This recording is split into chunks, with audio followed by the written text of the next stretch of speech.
আপনার বাড়িতে বা বাড়ির জানালার কার্নিসে হঠাৎ করে কাক এসে পড়ছে এবং একটানা সে কাক ডেকেই চলেছে।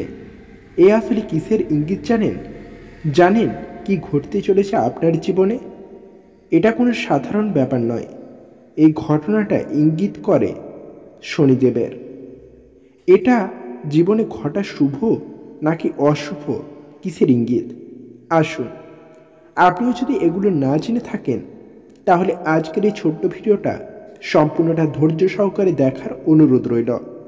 কারণ আজকের এই ছোট্ট ভিডিওতে আমরা আলোচনা করব বাড়িতে বা বাড়ির আশেপাশে কোথাও কাক এসে একটানা ডেকে চললে এটা আসলে কিসের ইঙ্গিত, এবং বাড়িতে কাক আসা কিসের ইঙ্গিত। তাই সম্পূর্ণ ভিডিওটা দেখতে ভুলবেন না, এবং ভিডিওটা ভালো লাগলে অবশ্যই ভিডিওটিতে একটা লাইক করে, চ্যানেলে নতুন হলে চ্যানেলটিকে সাবস্ক্রাইব করে পাশে থাকতে ভুলবেন না, এবং কমেন্টে অবশ্যই জানাবেন আপনাদের মূল্যবান মতামত, এবং বন্ধু বা আত্মীয়দের সাথে ভিডিওটা প্রচুর পরিমাণে শেয়ার করুন। তো চলুন আর কথা বাড়াবো না, সরাসরি চলে যাব আজকের মূল্যবান আলোচনায়। প্রতিদিন সকালে কাকের ডাকে ঘুম ভাঙে আমাদের। আশেপাশের গাছে প্রায়ই কাককে দেখা যায়, কিন্তু হিন্দু ধর্মশাস্ত্র অনুযায়ী কাককে কখনো অশুভ মনে করা হয় না। শুধু তাই নয়, কাকের ডাককেও হিন্দু শাস্ত্র মতে শুভ বলে মনে করা একেবারে হয় না। অনেকেই মনে করেন কাকের ডাক খুব খারাপ কিছু ইঙ্গিত করে। বাড়িতে কাক এলে বা বারান্দায় কাক বসে থাকলে এবং ডাকতে শুরু করলে অনেকের মনে কু ডাকে।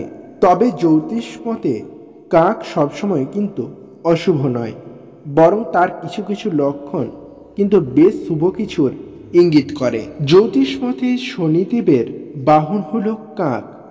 শনিবার বাড়িতে কাক এলে তাকে কখনো তাড়ানো উচিত নয়। শনিবার সকালে কাককে খাবার খেতে দিন, এতে শনিদেব তুষ্ট হন এবং আপনার জীবন থেকে সব দিনের জন্যে শনির দৃষ্টি একেবারে সহজে ঘুচে যায়। জ্যোতিষশাস্ত্র মতে সকালে বাড়ির বারান্দায় জোরে জোরে কাক ডাকলে বাড়িতে অতিথির সমাগম হয়। মনে করা হয় দুপুরের দিকে যদি উত্তর দিকে কাক বসে ডাকে তাহলে শুভ বলে মনে করা হয়। পূর্ব দিকে বসলেও তা শুভ হিসেবে বিবেচিত করা হয়।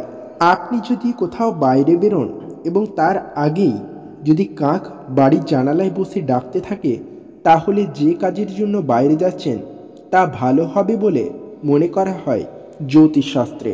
কাককে জল খেতে দিলে তা ভালো হিসেবে মনে করা হয়। এর ফলে ভালো অর্থ লাভ হওয়ার সম্ভাবনা প্রচুর থাকে।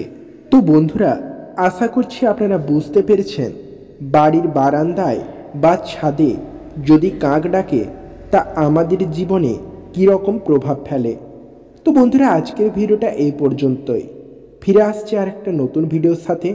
ততক্ষণের জন্য ভালো থাকবেন, সুস্থ থাকবেন, দেখতে থাকবেন আজকের কথা। নমস্কার।